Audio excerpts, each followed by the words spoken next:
Welcome to Building Your Leader Brand. Today on the show, Bob is speaking with Mike Morrison.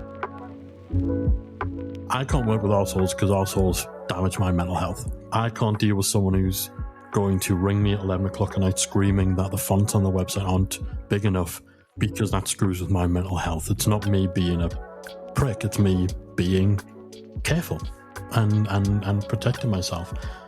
And that informed everything with memberships and everything that I've done. Really, it's creating a little zone of peacefulness around me. Hi there and welcome back to the Personal Brand Business Show. My name is Bob Gentle and every week I speak with incredible people who share their secrets to building, marketing and monetizing their expertise and the mindset you need for your business to grow and thrive. If you're new to the show then, take a second right now, deep breath and subscribe. That way you won't miss a single thing. This week, we're taking a very slight departure. We're going to do for the audience a welfare check. I think it's going to be really good fun. And in that, I am joined by Mike Morrison. Mike, welcome to the show. Bob, thanks for having me back on. I'm really looking forward to this conversation. So we met at Atomicon, is it only 2 months ago? It feels like a lot longer than that. That was the last time that we saw each other, yeah. I can't remember when we would have first met, at least. Oh, it's a lot longer than that. Yeah, but when I say met, I mean as in recent. Years ago. And I said, I need to have you on the podcast again. And you said, yeah, but I want to talk about something different. Before we get into that, for the listener, can you maybe just start by telling us a little bit about who you are, where you are, what you do, and I guess how you got there? Yeah, of course. So I'm Mike Morrison. I'm founder of Membership Geeks. We teach people how to start, build, grow successful online membership businesses, generally e-learning and online community based. So we're working with a lot of one-man bands, a lot of people who built an audience around their personal brand and their expertise. They are content creators, they are influencers, and they are very, very passionate people. And I help them to monetize that with an online membership business through our own membership about memberships, the Membership Academy. That is just about to celebrate its 9th anniversary. So all told, I've been kind of doing the membership world thing for a decade or so now. Before that, I was working as a freelancer, web developer, online marketing consultant, then built an agency with my former partner, and that then kind of ended up in the membership space just by virtue of finding the kind of people we loved working with. So I've been running my own business, self-employed, largely based around kind of my expertise for coming up to 20 years now. But the journey's been a little bit interesting. And I know we talked about kind of discussing mental health on today's show. Like my entrepreneurial journey was kickstarted by essentially what was a mental health crisis. So that's something that as I'm getting a little older, getting a little wiser might not be the word, but as close to that as possible. It's something that I want to talk a little bit more about because it's not talked about enough. I think a lot of us in the online space, and pardon me if you can hear this police car, it's gone now, thankfully. What you don't know is that whenever I'm talking to clients, I'll often use you as an example of a really successful personal brand driven business. Wow. Because I know that it serves people very well. People get a lot out of it. You're very loyal customers. And I know that commercially it does really well because I can do the maths. And I think what's interesting, when you prompted me to have this conversation, I couldn't think of anyone better to have this conversation with because you, in many respects, you're the poster boy for online business success for a lot of people. Oh, thank you. And I think a lot of us in the online space kind of shy away from anything that there's this buzzword of vulnerability, and vulnerability is fine. But a lot of people use vulnerability as a tool to get engagement or action. But we have very little authentic vulnerability.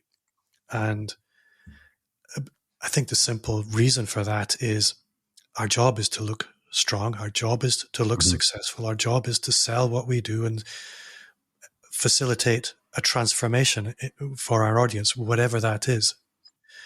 And weakness is something that we don't really shine a light on. And I think it's going to be interesting today to do that a little bit. And I'm not sure where to begin. No, I think what you mentioned that your entrepreneurial journey started with a bit of a mental health crisis, and maybe the beginning is a good place to start. Yeah.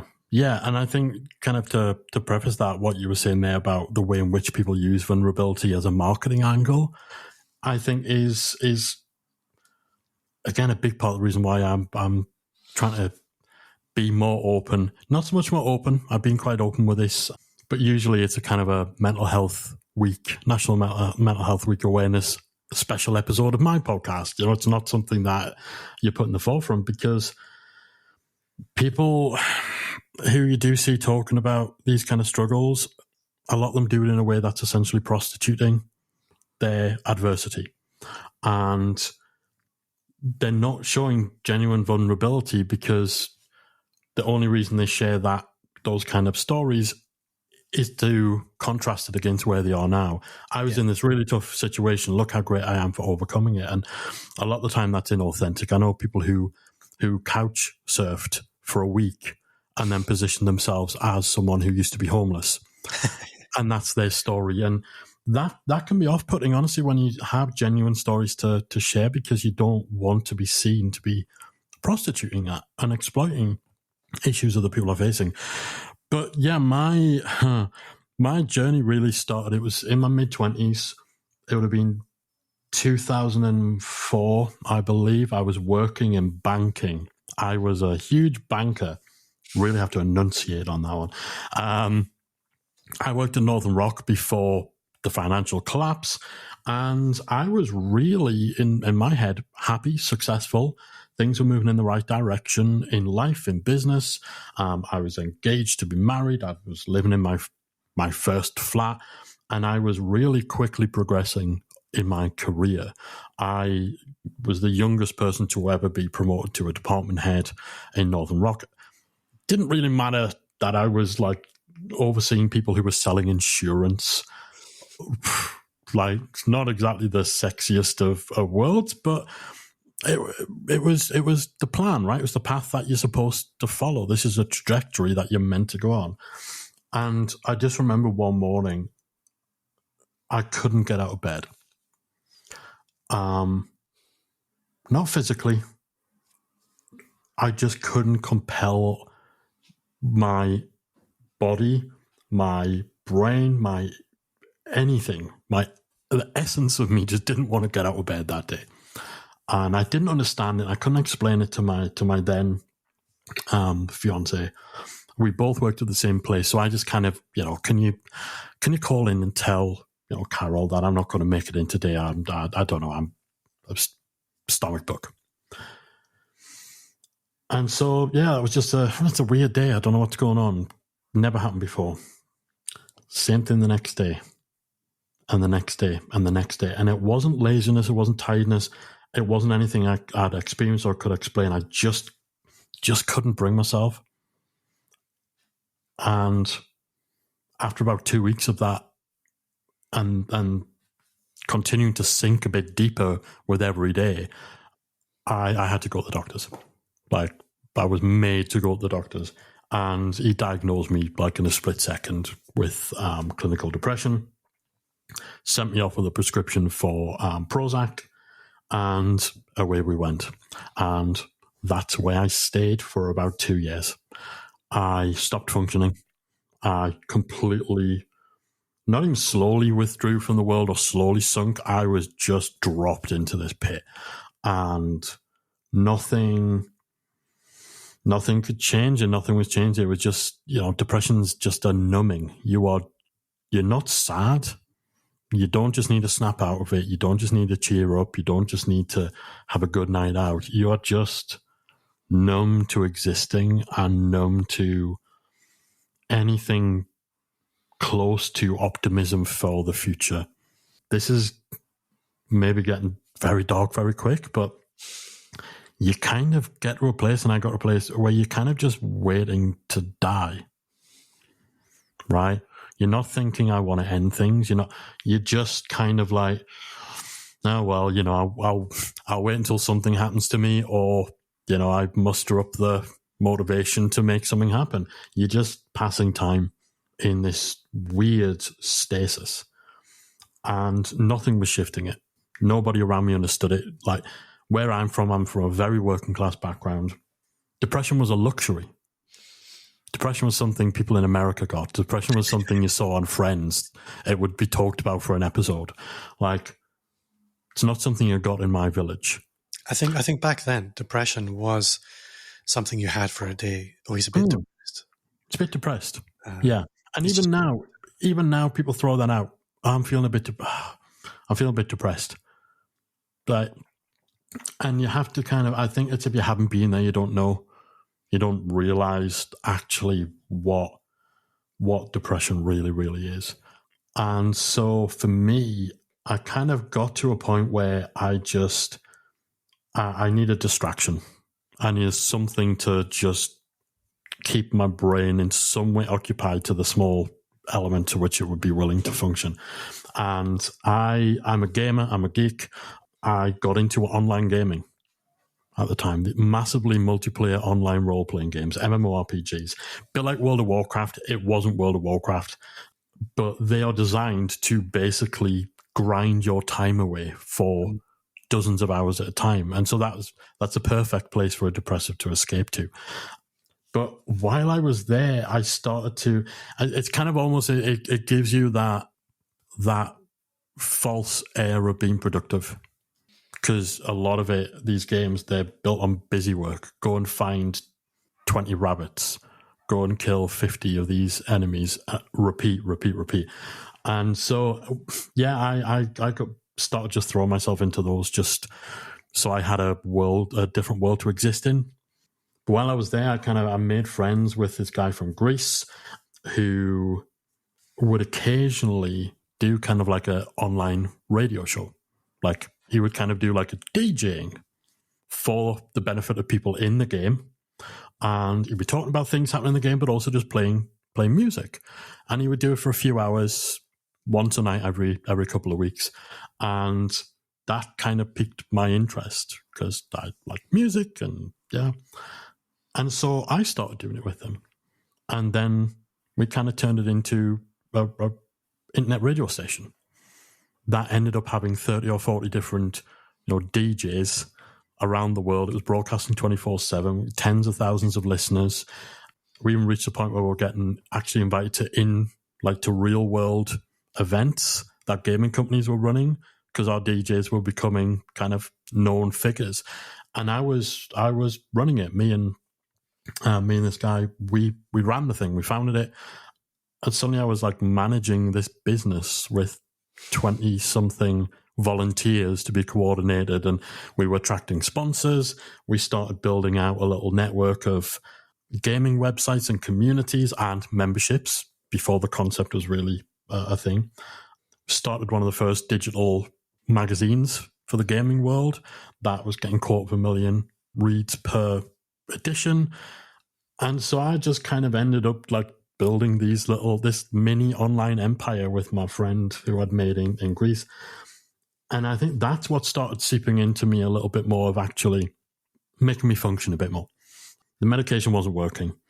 And that was something to sink my teeth into. I didn't realize it was business adjacent. I didn't realize there was anything entrepreneurial about it. It was still, for me, my escape from my depression.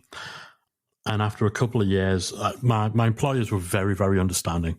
Very understanding. They weren't rushing me back. But my doctor, after a couple of years of me saying, listen, this medication is literally doing nothing, he pretty much just said, okay, well, we're at the point where you sort of just need to man up and go back to work. And I didn't follow that advice. I quit my job because it was kind of clear, okay, well, actually, like, something needs to happen, and my fantastic doctor has run out of his one idea, which just take pills. And I think I just kind of got enough of a lifeline somewhere, even just subconsciously, to kind of feel like, okay, I can start to pull myself out of this a bit. And that really was the start of it. Some of the skills I learned, I taught myself how to build websites, how to code, all my programming skills, all my online marketing skills, all my design skills came from that time. And it gave me something to hook into. And a few little further steps beyond that, I did have the kind of thing where I was like, what am I going to do now? What do people do when they don't know what to do with their lives? I'm going to go back to university. That was a that was a failed sideline. But no, that was the start of the entrepreneurial journey. And shortly after I started freelancing, realized it was a viable path for me, and then started full-time self-employment in February 2007, I think, was my first official day of running my business full-time. But still wasn't out of it completely. The hangover, the personality change, because I genuinely came out of that period a different person. Music tastes changed. Confidence levels were just wrecked. Anxiety that came out of it. And those were all kind of beasts of burden while I was starting the business. But yeah, that's where it began for me. It was born out of depression. What's really interesting listening to you is I recognize a lot of parallels in my own journey. But that's not where I'm going to go, because that's too easy. What's interesting listening to you is what I do remember in my life was a period where I really was not into what I was doing. And that doesn't really do it justice the way I express it there. There was zero fulfillment. It was transactional. And I'm somebody in life where if I'm not bringing value into the world, I coast. It's very similar to what you describe as your behavior while in this sort of pit of depression. I probably had phases in my life where I was like this, but it sounds like you maybe have a predisposition to the clinical depression. I am not a therapist. I think what's interesting in looking at mental health, or the parallels between mental health and physical health, is once you injure something in your body, it's always weak. Yeah. It's going to be very similar with mental health. Once you've had a crisis in one area, you're going to have a predisposition, and you're going to have to nurture that part of your body. I tore ligaments in my leg. I get pain in my legs all the time if I'm not careful. I guess depression is going to be quite similar, that you have to monitor your mental health and ensure that you are doing things that enrich you in order to maintain the mental health.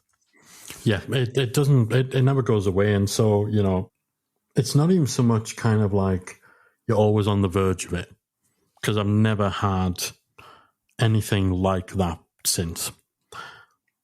But because I've been there and I know what it feels like, and I can sense certain shifts now, you spot the warning signs where other people might not. And I think more people have issues with depression than they realize. There's a lot of people who are highly functioning depressives. They just don't know that that's what it is, because they haven't got time to pause and realize that they are hobbled. But everything that I do, like, not a single day goes by where you don't have a mindfulness somewhere. That fight or flight mechanism that we all have rooted in our caveman brains, it's become educated as to the threat of something like depression, as to what that looked like, what those experiences are. And so that's better equipped now for those kind of spidey senses to go off and like, okay, actually, if you keep going down this road, you're going to check out for another couple of years, and you're getting too old to keep taking 2 or 3 years out of existence. And that's shaped everywhere I've gone with my business. Like, as I became more successful freelancing, and as kind of the agency started building and stuff like that, you know how it is. You gauge success based on the number of clients you're getting, based on the money that you're making. And especially once you're off that initial period where you're just worrying about being able to bring in enough to pay the bills that month. Once you kind of find yourself in that place where you feel safe, that's where I suppose the next tier, you've got Maslow's hierarchy of needs. It's almost that kind of like hierarchy of threat, right? Once you've got those fundamentals met, that's when actually the more refined problems can start slipping in. And, I started working far too much. That whole adage, you work 18 hours a day so you can make money in your sleep. Like, I was running myself into the ground, and again, had to stop myself, had to see what those warning signs were, had to pull back, had to change the trajectory of the business, like limit how many people I would work with, because I knew that if I bit off more than I could chew, it would cause bigger problems than not being able to pay the bills that month. And that led to becoming more refined, more, and I suppose controlling, but kind of taking the power of my client process into my hands, getting out of that phase where you're almost grateful for anyone who would give you work, anyone who will work with you, and flipping that on its head and kind of recognizing, no, actually working with me is a privilege. Working with someone who can do what I can do for the people is something that should be valued by the client. It's not a subservient relationship, and therefore I can set boundaries. I don't have to kind of be pussyfooting around difficult clients, crazy clients with demanding deadlines. I can tell those people, no, thank you. I don't have to accept every job that comes in. I can be more selective. I can set the terms, and actually the people I'll end up working with will be better clients for it. And just being more mindful of that, not from a elitist point of view, not from an arrogance point of view, but for a self-preservation. I need to do this to protect my mental health. Yeah. I can't work with arseholes, not because I think I'm above working with arseholes, because we all have to work with arseholes at some point in our lives. I can't work with arseholes because arseholes damage my mental health. I can't deal with someone who's going to ring me at 11 o'clock at night screaming that the fonts on the website aren't big enough because that screws with my mental health. It's not me being a prick. It's me being careful and protecting myself. And that informed everything with memberships and everything that I've done. Really, it's creating a little zone of peacefulness around me. Yeah. What's interesting is you mentioned Maslow's hierarchy of needs. And again, my memory of exactly what that is poor. But I remember something about shelter, food, safety being the bottom of the pyramid there. Yeah. And then once we've got these things, the things that we build from there are self-actualization. That this is the thing that actually makes us feel well a lot of the time. And certainly that's something I recognize in my own career, that working for somebody else never actualized myself. I was never motivated in any way. In fact, I would say the closest I've come to being properly depressed was in these brief periods where I've worked for other people. I find working for myself and doing the work that I do now self-actualizing. And what you've described is, it's almost like a cyclical growth in what leads to self-actualization for you. In the beginning, it was being independent and doing something that brought you a little joy with other people. And then it was running your own business. And then it was working for people. You enjoy working for people. And now it's actually helping people change their lives. What actualizes you grows as your business grows, as you grow.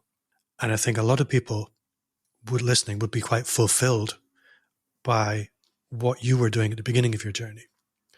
But you've outgrown that. It's different things fulfill you now. And I think it's important. Something I look at quite often is if I were to parachute into somebody else's body and try and run their business, I would destroy it because I haven't become the person I would need to be in order to perform in that business. I haven't reached that level of refinement is a word that I guess you could use, but I think it's bigger than that. Somewhere that probably makes sense for us to look at now is, I think you've very generously shared the clinical, classical depression. It's what a lot of people think of when they think of mental health. Mm. Mental health is much broader than just depression. It's the same way as we can have in physical health everything from a cold to cancer and everything in between. And I've never been somebody that would. And for the listener, my job as the host a lot of the time is to help the guests shine and really shine a light on them. But I think Mike and I had a conversation beforehand in that it's only fair that I share a little bit as well. I've never been somebody who has identified as having issues with mental health. And it's really only in the last year that I've realized how wrong that really is. My own issues, I guess. I was telling Mike I was away from home, out of my routine, and I suddenly started experiencing quite profound anxiety. And I'm still going through some tests to work out exactly what's triggering this at the moment. My own feeling is this is workaholism in a way that I never experienced, I never understood even existed. That when I'm not working and I'm away from my work routine, which I don't do very often, I get physical reactions to this, which really surprised me. I'm not somebody who would ever have expected this. I've gone through little bouncy phases of being overwhelmed in my business and in my life. And that's just my experience. The experience of mental health is very diverse, even to the extent for a lot of people that it's just loneliness. Nobody understands what we as entrepreneurs go through. The other thing that my own experience could be attributed to is the business or entrepreneurial equivalent of PTSD.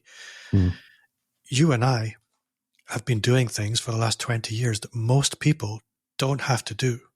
We've had to kill what we eat. We've had to be shouted at by people that we depend on.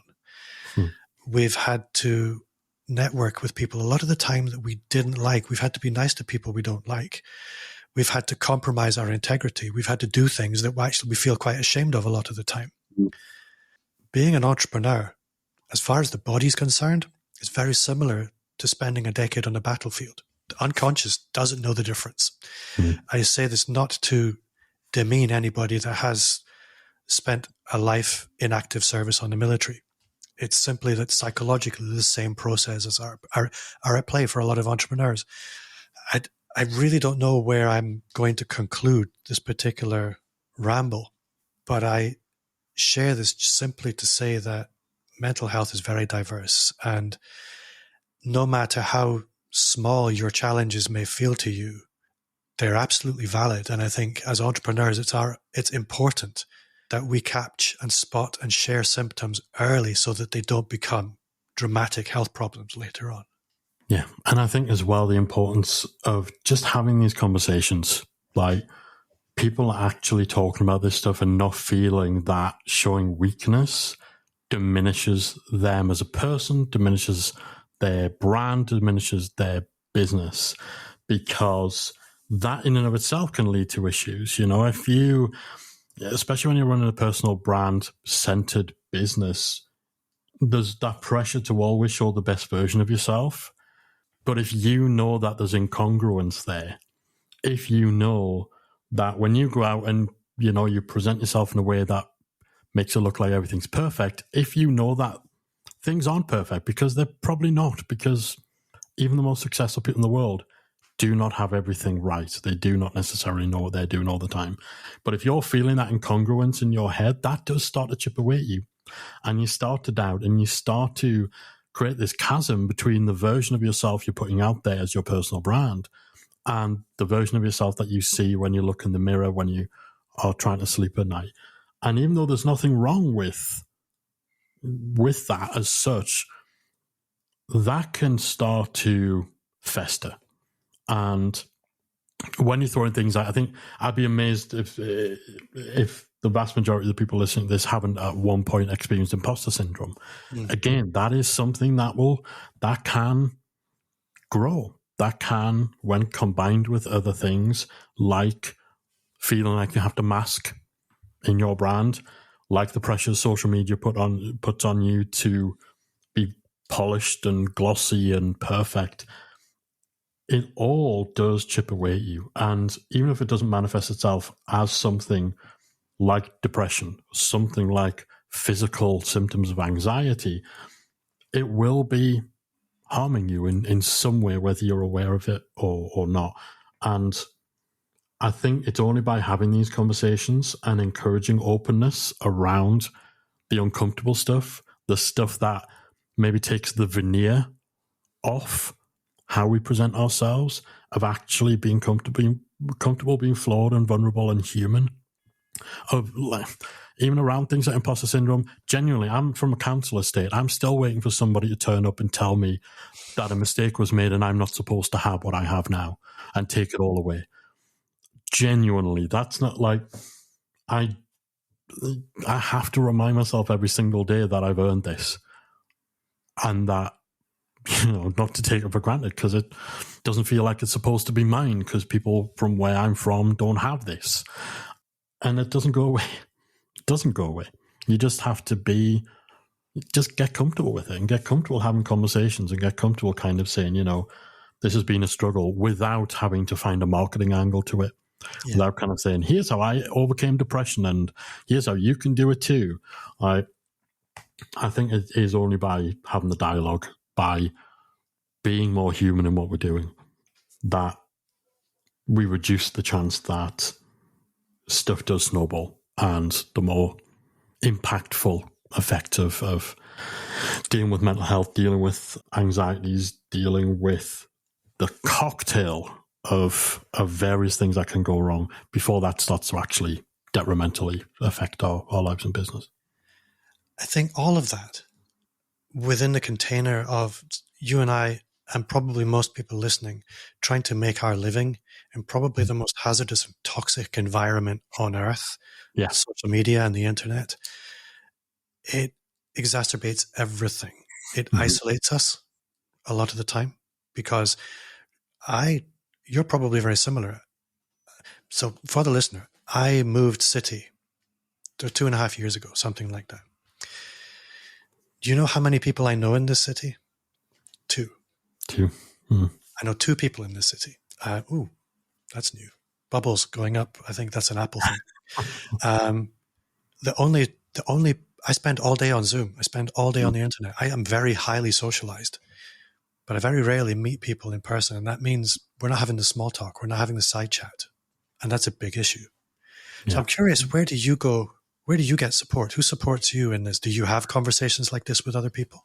I am trying to have more conversations like this with other people, but similar to you, I mean, I'm in my hometown. I'm closer to home than I've ever been, but I'm worlds apart from people I grew up with, friends that I had. I don't have a huge amount of friends who live locally. The people I know, like you, are people who you meet in other parts of the country, and at various times, you need to come to Newcastle at some point, or I'm going to come down to Sheffield at some point. And it doesn't happen because we've all got busy lives. But anyone outside of the entrepreneurial space, or who I've met through networking and through business, anyone I know outside of that is pretty much a stranger now. Like, we're not of the same world. I don't have children, so you don't have the friends you meet at the school gates. I came out of employment real early in my 20s, again, as I said before. So you don't have those people who you worked with for a few years. I dropped out of uni, so you don't have the uni friends. My school friends are all... I overachieved compared to my school friends.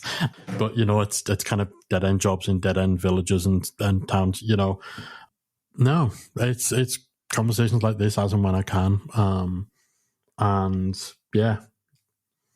of developing that resilience. And this is the thing, I've got a community of thousands, but you don't actually meet them and see them all that often.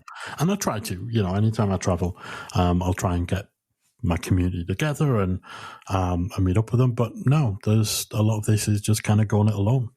I think this has been a really good conversation, an important conversation, and I think it's a conversation that's probably just the beginning. I think we need to speak about this more often. Honestly, we could probably turn this into a podcast on its own, but that's a whole different thing. And I don't know if either of us have the time for that.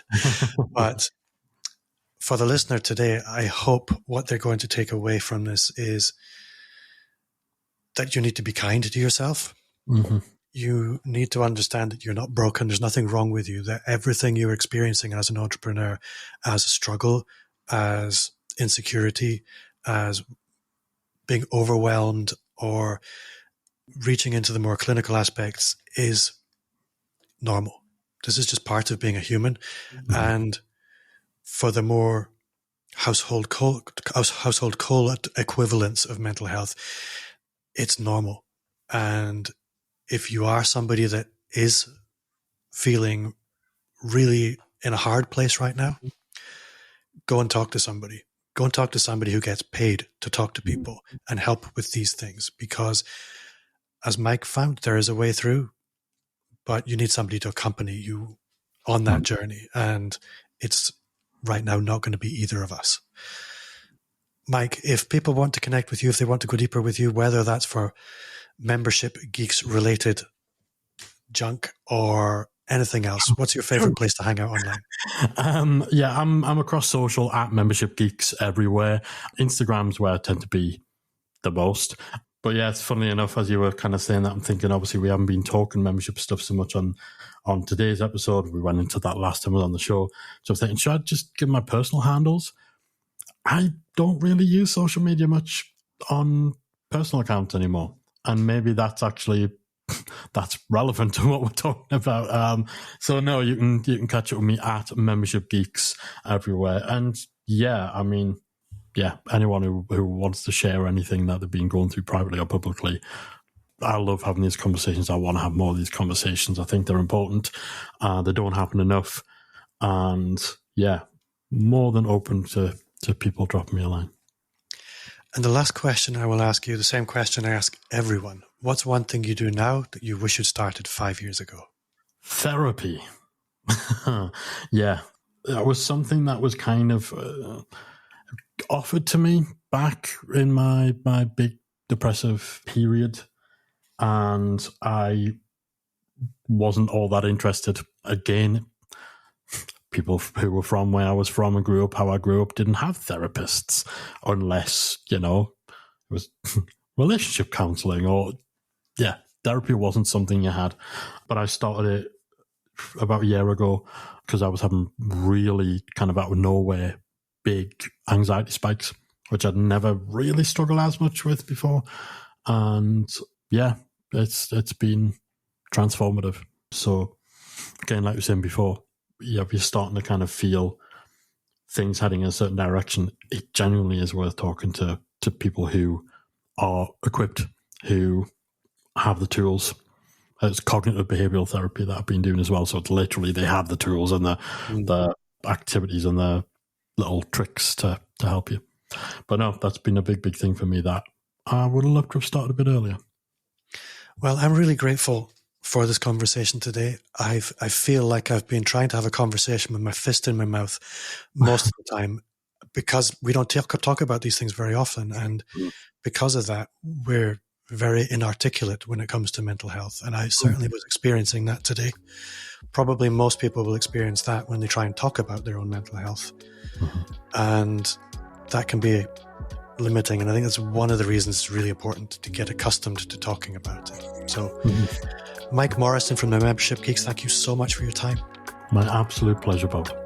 For the listener at home, that does bring us to the end of another episode. Thank you for listening. And I feel really petty for saying this, but if you did enjoy the show, you will love the Personal Brand Business Roadmap. It's everything you need to start, scale, or fix your expert business. Just visit amplifyme.agency/roadmap. Click the link or visit the link in the show notes. Thanks for listening. Hope you feel well and see you next time.